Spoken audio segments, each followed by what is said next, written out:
Hey, CNFers, if you're looking to get in shape, to have someone hold you accountable, you hire a personal trainer, right?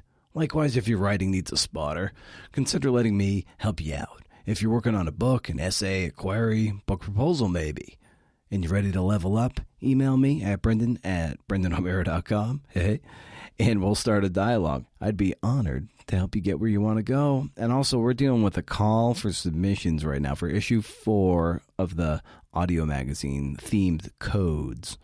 Codes to live by, mantras, personal beliefs, rules, oppressive or liberating. I love people who are so principled they live by a code. Captain Fantastic and even the Mandalorian. This is the way.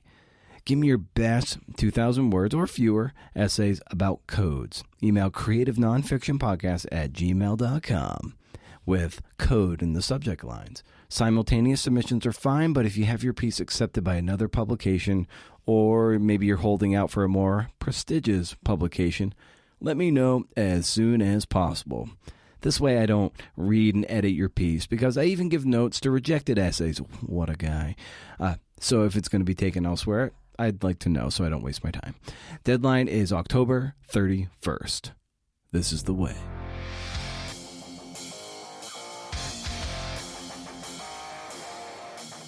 Oh, and wouldn't you know, it's the Creative Nonfiction Podcast, the non-award nominated podcast where I speak to badass people about the art and craft of telling true stories. I'm Brendan O'Meara. How's it going?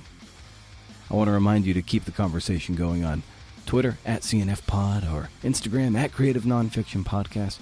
You can also support the podcast by becoming a paid member at patreon.com/CNFPod. As I say, the show is free, but it sure as hell ain't cheap. Members get transcripts, chances to ask questions of future guests, special pods. I give away cool shiz. If my book proposal ends up landing a book deal, yep, you guessed it, I'll be sharing my proposal with you so you can see what a winning proposal looks like. A lot of people hold those pretty close to the chest, and I'm not 100% sure why, but I'd like to share mine because sometimes it can be pretty foggy out there with how to do one. So if it happens to be successful, I'd like to at least give you something of a blueprint. But, of course, if it doesn't sell, pie to the face, and I'm not going to share it. Also, this episode, and for the next 9 or so, there's going to be a mid-roll ad, I know. If you don't want to hear an ad in the middle of the show, I'm dropping the audio file of this show ad-free on the Patreon page. Ha! So, yet another wickedly exciting perk to be a member at Patreon. But if you, when the hat comes around and you don't feel like dropping a few bucks in that, there are free ways to support the show. You can always leave a kind review on Apple Podcasts or a rating on Spotify. Written reviews for our little podcast that could go a long way towards validating it for the wayward CNFer. No new reviews, but if you publish one, I'll be sure to read it right here, man. And be sure you're heading over to BrendanO'Meara.com for show notes and to sign up for my Up to 11 Rage Against the Algorithm CNF and monthly newsletter. First of the month, no spam, can't beat it. And I'm sure you realize at this point that this is the file that you're like, whoa, this is an awfully short episode. What's going on, BO? And fact is, no interview this week. Well, there was an interview that I conducted a couple days ago, and then when we were done, the guest was like, oh, by the way, please don't publish this until after May 11th. And I was like, I said to him, oh, no problem. No problem. But inside my head, I was like, fuck. Because that was going to be this episode. And I was like, shit, you don't want to. So I'm like, okay, all right, I will do that. I will abide. And so I was scrambling. I'm like, what should I do? I could go way into the backlog and maybe do a rerun and do a new intro and a new parting shot. And that was going to be the plan. And then I thought, well, why don't I just maybe write a short little crafty essay?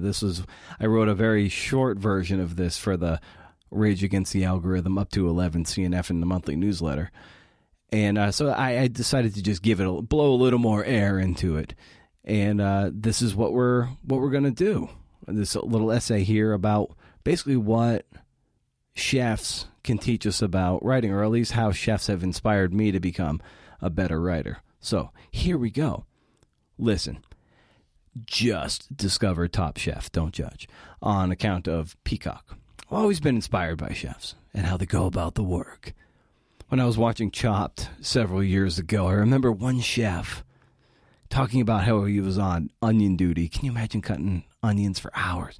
Anyway, onion duty for hours in the kitchen. And instead of lamenting it, he vowed he was going to be the best damn cutter of onions. And I love that. Like, it's such a great attitude, something we can all heed, something to learn from. And the parallels between high-level cooking and writing are very similar.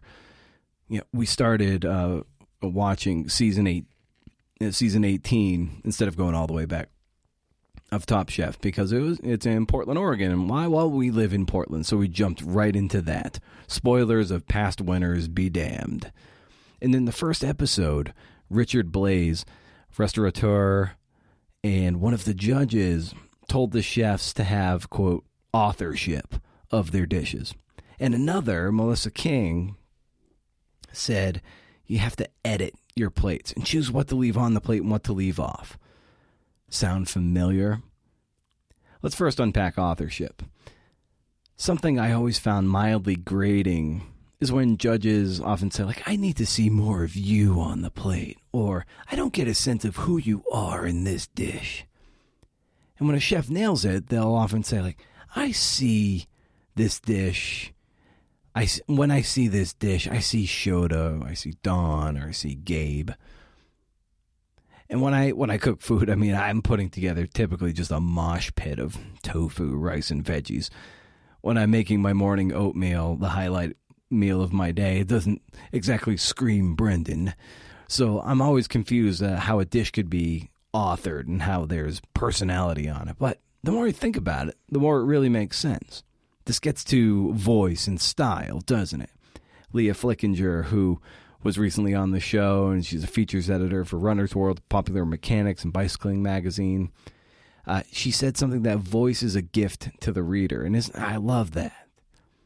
There are any number of writers we identify with or admire, or both, and we immediately know, sometimes without even looking at a byline, that was written by Rebecca Solnit, Bryn Jonathan Butler, David Foster Wallace, George Saunders, Mary Carr, Roxane Gay, or Chuck Klosterman.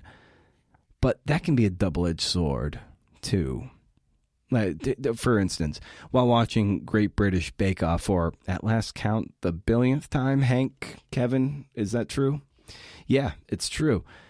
Frances, from one of the earlier seasons, she was one such baker where the judges kept saying, your style and no substance. Her work looked beautiful, but in the culinary arts, the food still got to taste good.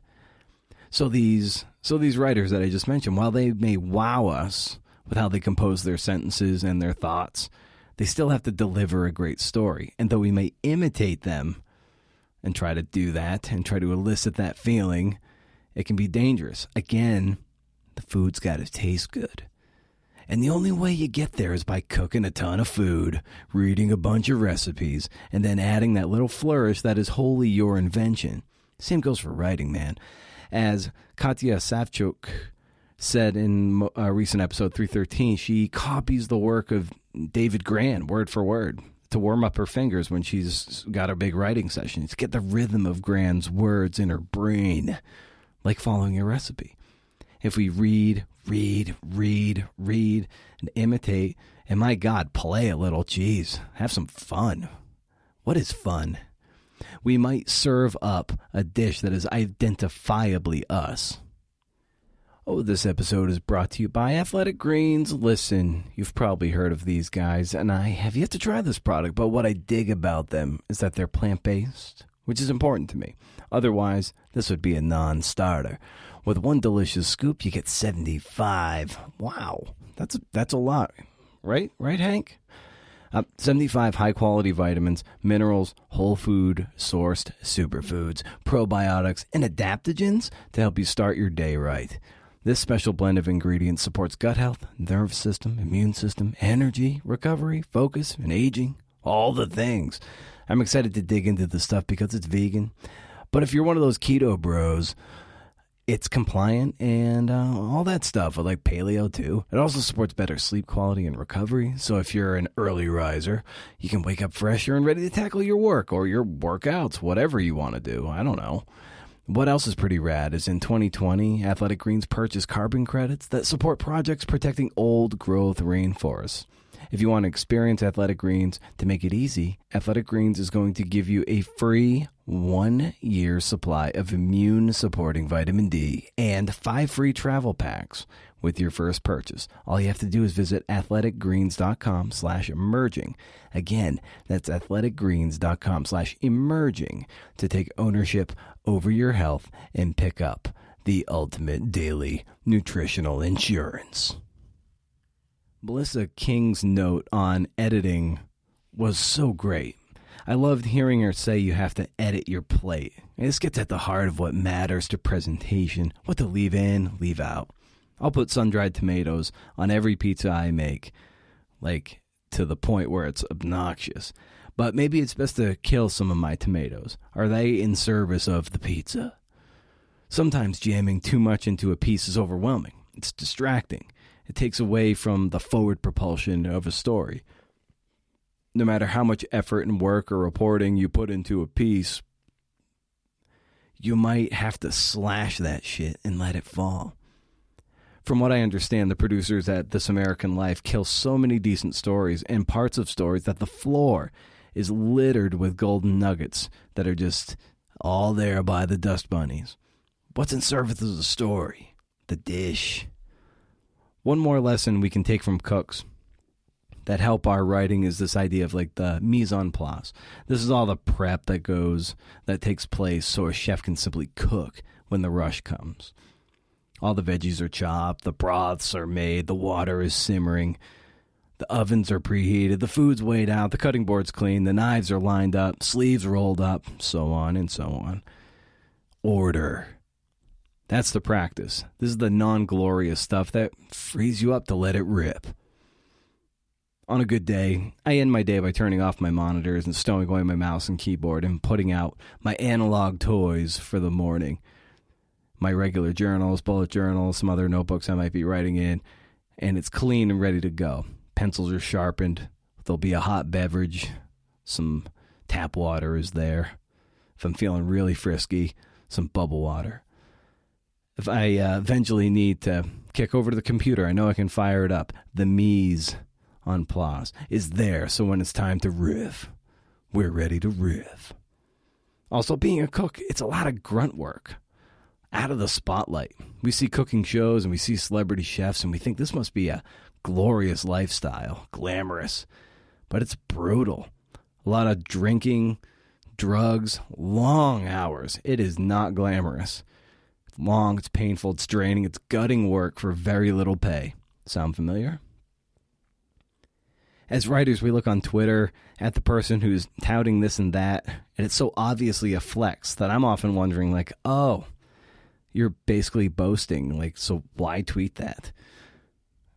Who besides you does that even serve? Or the person whose work was just accepted by, I don't know, New York Times. Meanwhile, like 99% of the person's work is content marketing for universities that thankfully has no byline, but sure as hell pays a lot more than a prestigious New York Times essay.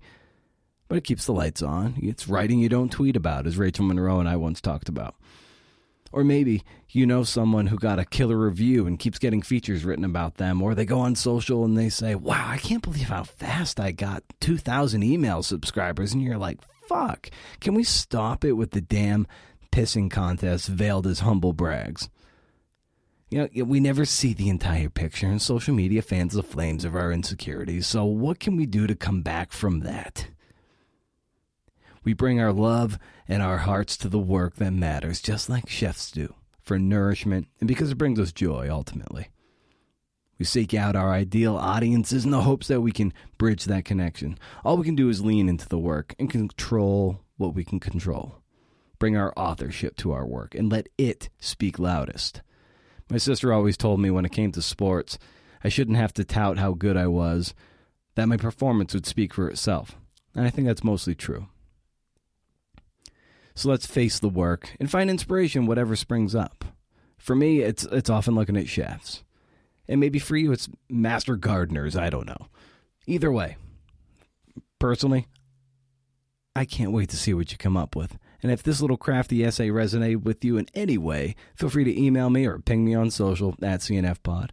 Next week, we'll hopefully have a new interview ready for you. And oh, hey, did you catch that new logo?